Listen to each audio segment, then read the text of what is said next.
Essa história de vender em maio e ir embora faz algum sentido? Olá, amigos da Focalize, sejam bem-vindos a mais um vídeo aqui do nosso canal.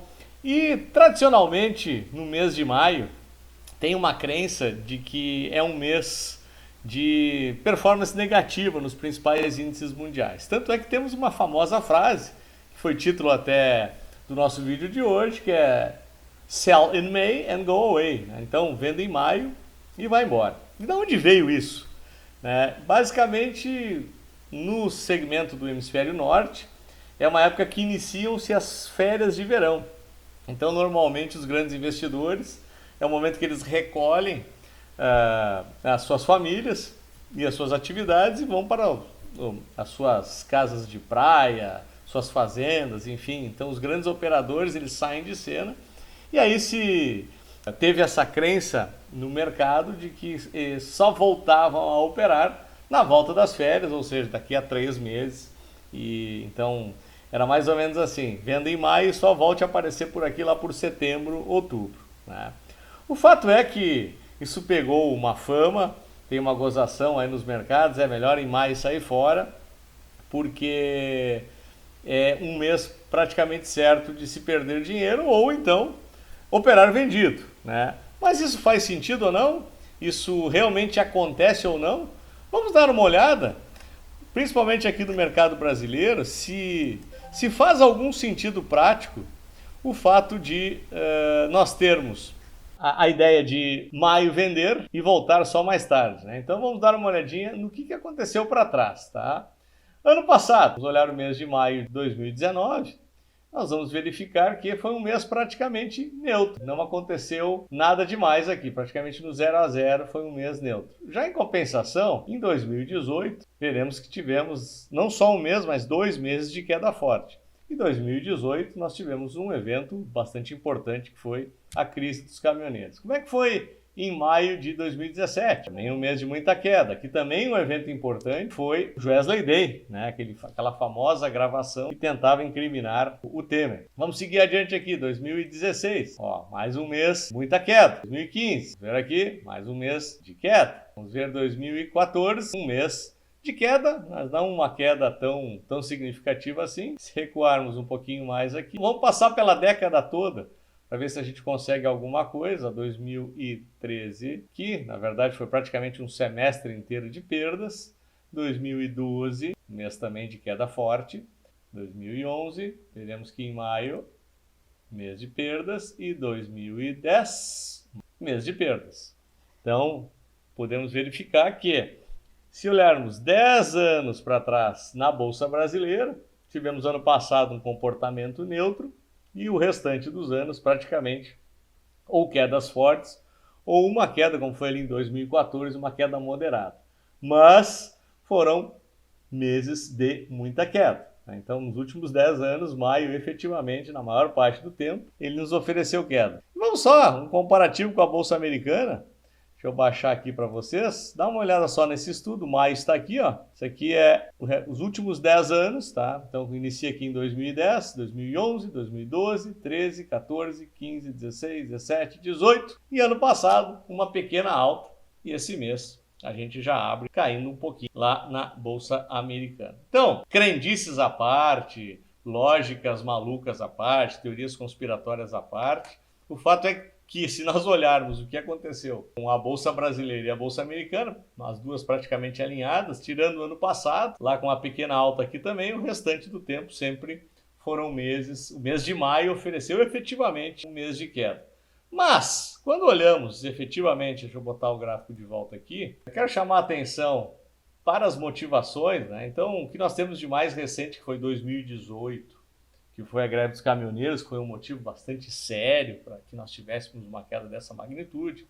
2017, o Wesley Day, que poderia ter gerado, inclusive, uma confusão ainda muito maior do que gerou. Isso certamente foram motivações que, coincidentemente, aconteceram em maio, mas poderiam ter ocorrido em qualquer outro mês, né? Enfim, acabou alimentando a crendice do mês, né? E se olharmos para trás, cada um desses maios nós teremos alguma explicação. Mas como nós estamos em maio de 2020, estamos no início do mês, o que a gente precisa fazer para entender se maio vai repetir a história, o que está acontecendo no cenário, tanto econômico, político, social, que pudesse nos fazer acreditar que maio repete?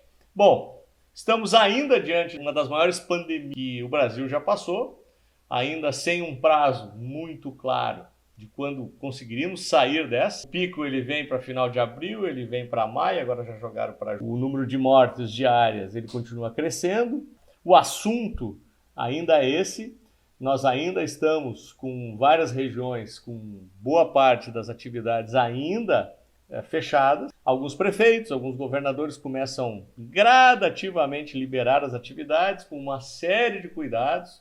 Então, muitas vezes cada estado, cada cidade tem um tipo de comportamento diferente. Aqui na minha cidade, por exemplo, já é obrigatório o uso de máscaras para se sair na rua. Então, hoje, os últimos 2 dias, que está valendo desde o dia 2, mas me chamou a atenção, nos últimos 2 dias, que foram dias úteis, praticamente você não vê ninguém na rua sem utilizar máscara, sujeito inclusive a multa. Ouvi falar que São Paulo, que é a maior cidade brasileira, estaria se adotando essa possível medida também. Enfim, as coisas ainda estão confusas. Bom, no ambiente político não precisamos nem falar, ainda muita confusão pela frente. E para mim o que mais me chama a atenção é ainda essa guinada que o presidente Bolsonaro teve que fazer para o lado do populismo, né? Só que um populismo de direita agora, com a aproximação do centrão, a distribuição de cargos, a distribuição de diretorias. Importante, por exemplo, foi entregue uma diretoria de Eletrobras, que era a primeira empresa a falar-se em privatização, já estava em estágio inclusive avançado. Agora já se fala em não privatizar mais nada esse ano, motivos óbvios, e já se fala em entregar diretorias. Banco do Nordeste também para políticos inclusive, ou que eram indiciados ou até condenados em segunda instância, lá da época do mensalão. Então, esse caminho, meio que para o fisiologismo de novo, ele acaba me causando um certo desconforto, principalmente ao ministro Guedes. E todas as medidas que estão sendo obrigadas a tomar, principalmente no afrouxamento fiscal, agora esse vai e vem das medidas do Congresso para o Senado, a reforma administrativa que congela salários, agora veio totalmente desidratada, praticamente vão conceder aumento para o funcionalismo público para mais de 80% das categorias. Isso tudo vai minando a figura do ministro Guedes. Isso, particularmente, me traz um certo desconforto em relação a esse eixo do governo, porque vai chegar um determinado momento que toda a cabeça liberal do Guedes, todo aquele projeto que tinha lá do início, ainda na época de campanha, ele praticamente vai ter que ser engavetado. E depois, quando terminar essa confusão toda, a gente vai juntar os cacos e ver o que dá para fazer. E como ainda está um mês bastante confuso, lá fora, né, no exterior, na Europa, principalmente nos Estados Unidos, também ainda a situação não está muito clara, já voltaram a ventilar a possibilidade de colocar restrições em relação ao acordo comercial dos Estados Unidos e China, uma série de notícias ruins nesse âmbito, e lá qualquer coisa que acontece em relação à expectativa, o Fed vai mais um quantity easy, quanto? Mais 1 trilhão, e a trilhão, e a trilhão, e a trilhão de dólar para cá, trilhão de dólar para lá, e esse parece ser um dinheiro infinito, que na verdade a gente sabe que não é um dinheiro infinito. Em determinado momento nós vamos ter que fazer um acerto de contas, obviamente que talvez não seja agora, não é isso que vai influenciar o céu em May, né? Mas sem dúvida nenhuma causa uma certa escuridão para frente. A gente passa a não ter mais certeza de coisa alguma. Então o cenário para maio me parece ainda ser um cenário bastante desafiador. Deixa eu colocar um gráfico mais curto aqui para que a gente consiga visualizar o que está acontecendo.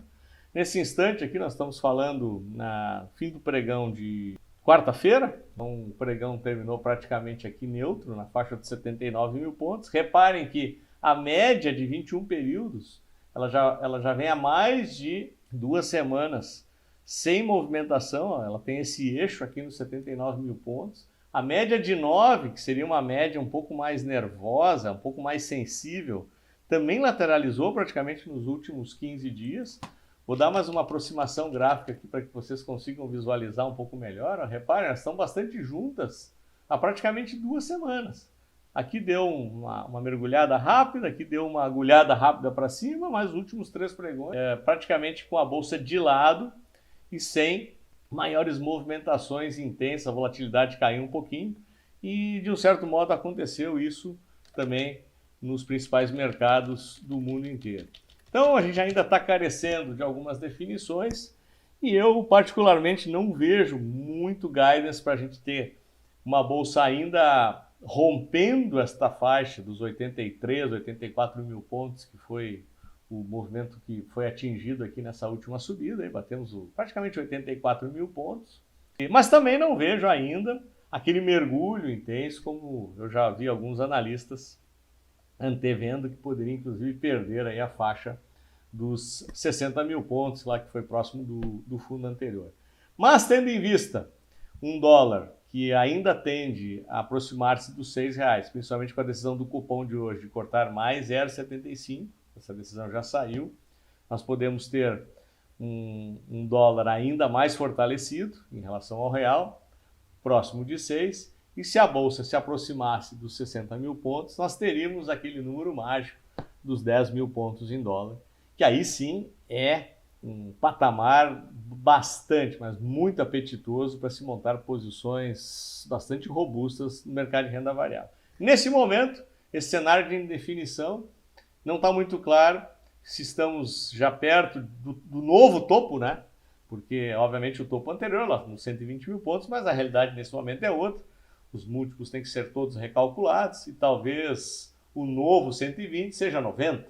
Então, é preciso que algumas casas aí aguardem a temporada de balanço. Os balanços estão saindo, provavelmente nas próximas 2, 3, 4 semanas já teremos todo um arcabouço de resultados e aí poderemos calcular novos múltiplos e novas projeções para o nosso principal índice. Então, tome bastante cuidado, mês de maio está aí, a história mostra que pode ser um mês corretivo, mas eu particularmente, apesar da coincidência que eu mostrei para vocês nos últimos 10 anos, eu acho isso uma tremenda bobagem, e se tiver fatores que façam a bolsa subir, ela vai subir, e se tiverem fatores negativos que vão fazer ela cair, elas vão cair pelos fatores, nada a ver com o mês de maio em si. Então, fiz só essa brincadeira pela tradição, que é uma frase famosa, muita gente já falou delas, e foi só para chamar a atenção de vocês em relação a esse fato.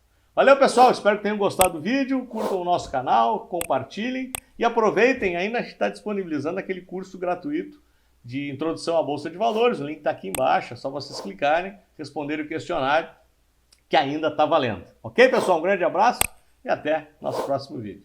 Até lá!